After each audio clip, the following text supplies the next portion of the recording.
Okay, this is a Mopar power steering gearbox, and what I'm going to show you is, if you look carefully and closely, if I can get this to focus right, that's the main spline. All Mopar muscle air cars have this, even into the 70s. Well, into the 80s they still have it, but not on the steering wheel. Sometimes you won't find it on the steering wheel.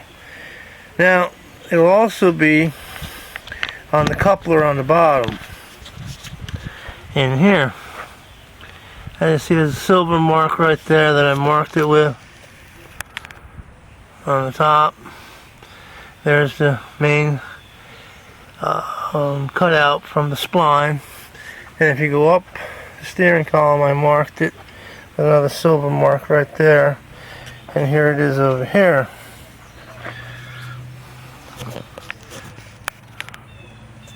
Just get it in focus, huh? And there it is there. So when you put all this in the car and you put the steering box in, you put the steering box over center. Once you have it over center perfectly, this mark in the spline will be perfectly aligned to the top.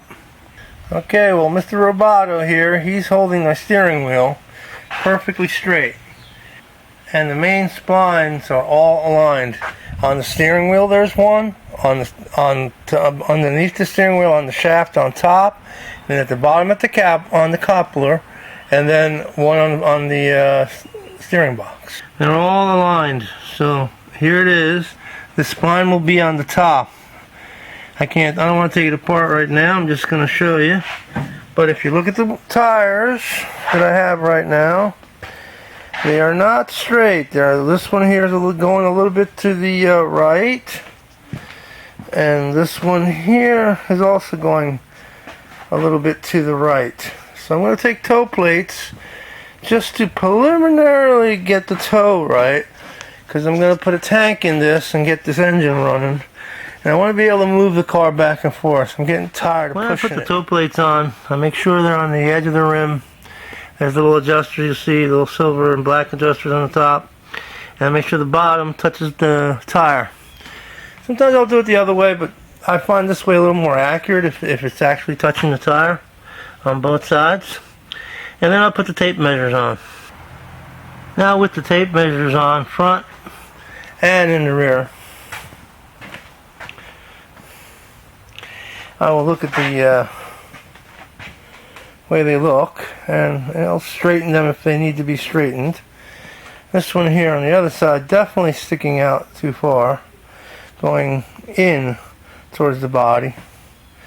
I'll just get it to they're both equal and straight with the body.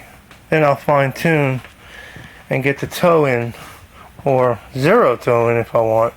You gotta remember that when the car moves, it's going to push the wheels out a little bit, the front of the wheel.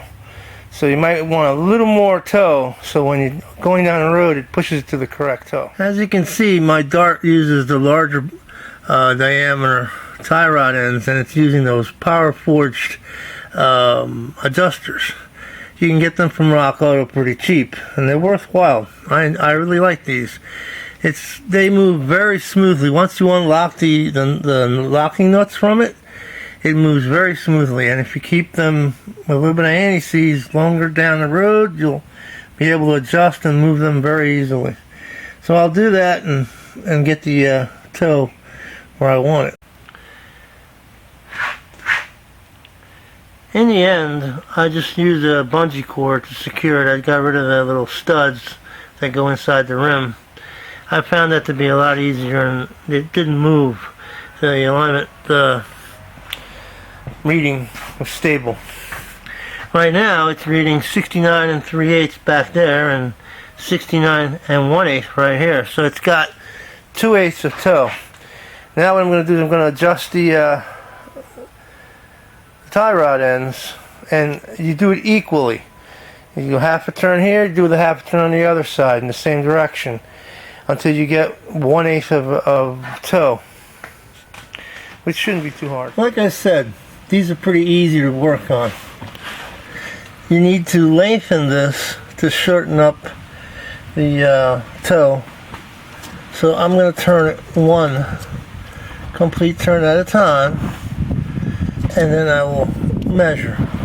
And I'll do this on both sides. Okay, final measurements are 69 3/8 in the back and 69 1/4 in the front. Doing the math, that leaves 1/8 of toe.